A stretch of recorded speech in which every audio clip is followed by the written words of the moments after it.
Dr. Deepshikha Kalra, you have just recently organized a very interesting national workshop Yeah. on empowering Future. future uh, in the context of NEP 2020. So, we would like to discuss certain aspects, main aspects of NEP 2020. It's a very long document. It's much talked about. And it's good it's talked about because people have to understand what it is. It also has a lineage from two other major national policy, education policy documents.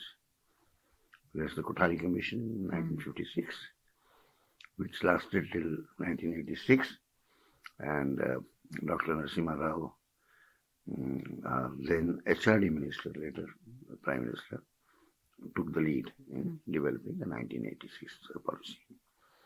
One of whose aspects was to make ODL learning as a honorable learning and open the doors for it. Under that, Indira Gandhi University came actually. And then the NEP 2020, almost 2 decades of discussion. Because by year 2000, people were saying now kind of the earlier policy document is outdated. A lot of digitization had taken place. ODL had also expanded. IGNU became the largest open university in the world. And then people were talking about inclusiveness, multiple entry, multiple exits, more flexible curricula, giving more freedom to even autonomous colleges to have their own syllabi, and linking the academic programs to entrepreneurship, even startup hubs, and so on. So this policy encapsulates all these characteristics as well as enables the universities to take certain steps to go towards that. And the government universities or government-funded universities are generally slow in changing. Partly it is because of the faculty who would not like to change too much from what they've been doing, and academic councils come in the way. In northern India, Delhi University will always remain the leader and the example for this. So, the purpose, of course, is to develop holistic curricula, holistic people, and generally make it more flexible. So, I would like if you would discuss some of these aspects or any other aspects which you feel like, because this is a big policy. One thing we have to remember that hardly any countries in the world who now have a national education policy, because it's very difficult to reconcile. But to the extent a lot of the higher education is supported by the Government of India, so there is an occasion that they can do it, and the state governments want to go their own way for state funding. One of the major things I remember from the 1986 document was that we should increase our education expenditure to 6% from about 2% then, about 2.6% now. Right. And but people forget that this is not 6% of the budget of the government, 6% of GDP. And therefore it's kind of more than 20%, 30%. And secondly, the government of India does not spend money on primary education, secondary education. That's primarily the job of the state government. State governments, Yeah, yes. so that budget must be seen along with it. And to say that because it is not 6%, therefore it is underfunded is not correct. There may be other reasons. Having said this, I have taken more time than necessary on the introduction, but all yours. Thank you, Professor Khurana. It's my privilege to talk about NEP 2020 and have a discussion with you on this very interesting topic and very close to my heart also, because being in academia from past 20 years, this is one area I would like to talk about. If I talk about NEP 2020, I would say yes, it's a very good step by the government and the people, those who were involved into it. because keeping in mind the diverse culture of India, NEP 2020 somewhere down the line covers that aspect also, because in that any we are talking about multilingual part, we are talking about the culture of India to, or Indian knowledge system to be propagated. So we the government's initiative is to propagate the Indian ethos, Indian culture, and to build India as a brand, not only in terms of trade or in terms of economy, but also in terms of education also. So I can very well relate it to that. If we look to our culture back or history back, then we were known for our education system. Nalanda was the first university in the world having so much of research, and the history says that the research of Nalanda was so strong that one of the Mughal emperor, when he fell sick at that time, he could not get treatment from anybody. Then he was suggested by one of his darbari only that he should go to Nalanda University. There the professors in the medical department can help him to recover. And then he was like, I don't want them to touch me. And those professors in Nalanda University said, okay, you must be praying to God. So once you are praying to God, you just pray to God, and sitting a distance from you, we can treat you. And they treated him, and he was absolutely fine. And then he was like, oh, so much of research these professors have done that they haven't even touched me, and still they are able to treat me. It means there is strong knowledge base, but it should not remain for others. And that's why Nalanda, all the documents were burnt and all that. But again, we are trying to bring that back so that India is known for that education worldwide. And we are talking about Gurukul system also, a kind of boarding system for students in NEP. And yes, the government has come up with multiple entry, multiple exit system. Keep the basis of the research, which says that there are a lot of dropouts after class 10th or after class 5th, just because still there are people in India, those who are below poverty line, and they have a mindset, more the hands, more the income. So they don't let their kids to study further. They think that if they have studied 1 year, 2 year, 3 year, that's more than enough, and now they should work, they should earn for the family. So that's why government has come up that at least their 3 years should not go waste, their 4 years should not go waste. They should have something in their hand. That's why this multiple entry, multiple exit has been Which means that after some years of education, you can get out and then come back. come back. Yeah. Yes. So that you always have a chance So these to. are not stretches of 3 years or Yes, 10 years. yes, Or, yes. Yeah. Always a chance to help such kind of strata. That's a very good step, I think, because keeping in mind again the kind of economic system we have, the kind of culture we have, this was the need of the hour. And if I talk about higher education, in terms of higher education, I would say again a lot of impetus has been given to research.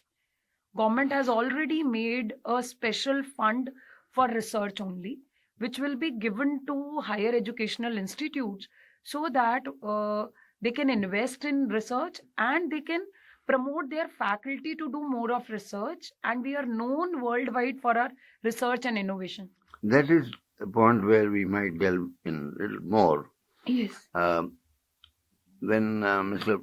Nehru was the Prime Minister, Mm.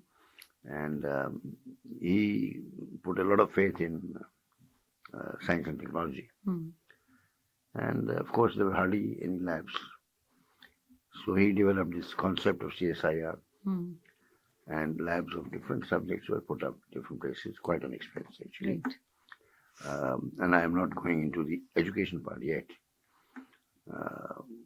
But there was the Indian Institute of Science, supported by private sector, primarily Tata's at the beginning, and slowly other universities started coming up.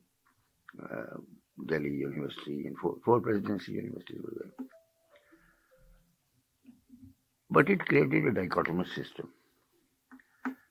They were doing research, but it was not connected to the industry requirement, because industry was first not there, and then industry, depending on the collaboration they had different And that's where this time government is talking about industry oriented research, and there should be a good synergy between industry and academia. Yeah. Now, second point is, while the funding was going to these standalone labs, okay, including IRI, that created a concentration in these labs only. The money was not therefore available for the universities to do it. Exactly. Now, these people did not have degree granting authorities. They could not produce PhD students. Exactly. And the universities could not produce the PhD students because they didn't have the sufficient.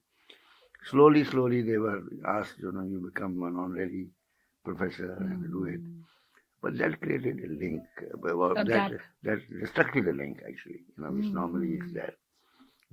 I think that NEP 2020 will probably take care of that. Yes, it's written in the charter. Let's see how it actually gets implemented, because as such, if I look at from our higher education part, government is right now, I must not use the word aggressive, but very, what should I say? They are happy in funding for research. If you are submitting the proposals, lot of proposals coming up, they are putting a lot of investment. Yeah, if in not terms aggressive, they're desirous of. Desirous. Happy They to are do it. desirous. Happy and desirous in giving Because, the funds. because some of the sectors, like atomic energy, space, where this dichotomy was there, that most of the research was in the research institution or Atomic Energy Commission and ISRO. And in both of them, indigenous totally, we have been able to come up to the top 5 or the leading nations of the world. So that supports your. Research, we can again, recently Chandrayaan 3 have been a great success. Again, because of the support of the government only. Yeah, that's true. Yeah. Because earlier, if we were reading the newspapers and all, there were we were lack of resources. We were even during Mangalyaan, one of the reason was that initially government was not happy, interested in funding, but later on. Last few years now, as far as space is concerned, they are involving a lot of industry. Yes. And there are a lot of startups actually. The unicorns also already. Yes, that's what I was coming to. That government is again putting a lot of effort in terms of incubation centers also. Not only incubation for IT, even incubation for biotechnology. The new schemes like BioNest, BioRec have come up to fund. Then DST has taken very good steps in giving scientific and industrial research certificates and then grants for import of equipments and all. So these are very good steps to promote research. And I think if the research and innovation gets promoted in any country, automatically the economy develops. Because that's a cycle, complete cycle. If I look at from the money flow, circular flow of money and resources, that circular flow does not get stuck if the innovation keeps on going on, if the research keeps on going on. So that's very good initiative. And from higher education, when we are talking about skill development, NSDC has come up with very good list of skills which are to be developed, and which can be a checkpoint for higher education, that whether their students are able to reach to that level or not. So that's another initiative. Then if I talk in terms of holistic development, yes, not from the higher education perspective, government is putting efforts right from the primary sector, that sports have been made mandatory, yoga classes have been introduced, counselors have been appointed. Then Seva projects have been introduced, a lot of projects by NCRT that have been introduced, a lot of competitions CBSE and is conducting, so that students delve into it. Then Atal Tinkering Labs for the schools, which is a very good initiative. Recently, I got a chance to visit Army Public School for taking a session there as for their incubation and entrepreneurship. And I was amazed to see the kind of projects students have developed in Atal Tinkering Lab and the kind of efforts the schools are putting up. That's really, really remarkable. If this momentum will keep on, definitely the day is not far when India will not be at third position, but first position in the Yeah, ranking yeah, list. yeah, Ranking yeah. list. The scientific and technological attitude would have permeated a Yes, lot and yes. not just remained. And we can move to that. We can relish the Ramayana or the Ram Rajya we are talking about, because I always feel the Brahmastra or the Agni Shastra we talk in Ramayana and all. That is nothing. That is the satellites or the rockets at that time, which we or at least the conceptualization. conceptualization of that only. So probably whatever is written in our epics, we would be able to achieve that Wonderful, kind of wonderful. situation. Now, would you like to spend some time on flexibility or inclusiveness or?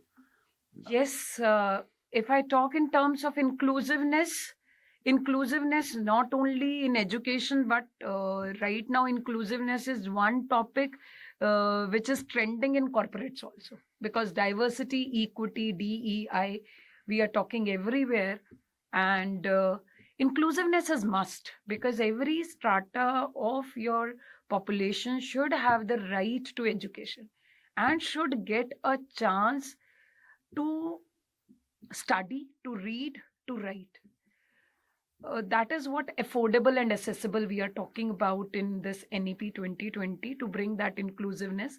And I'm happy that government has not only taken care in terms of economic factor, government has also talked about inclusiveness in terms of Divyangans, inclusiveness in terms of LGBTQ, because that is one sector which is still not acceptable in Indian society, but government has talked about inclusiveness for them also.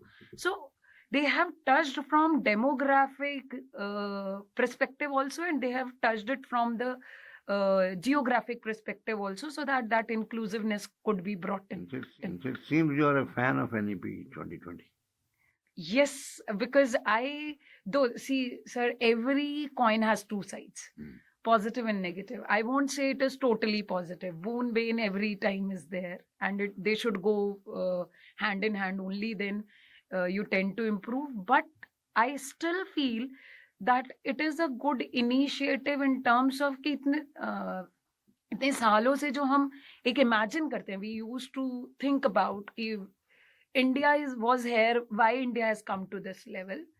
It is one initiative to take back India to that level again, when it will again be golden bird or sone ki chidiya. Yeah.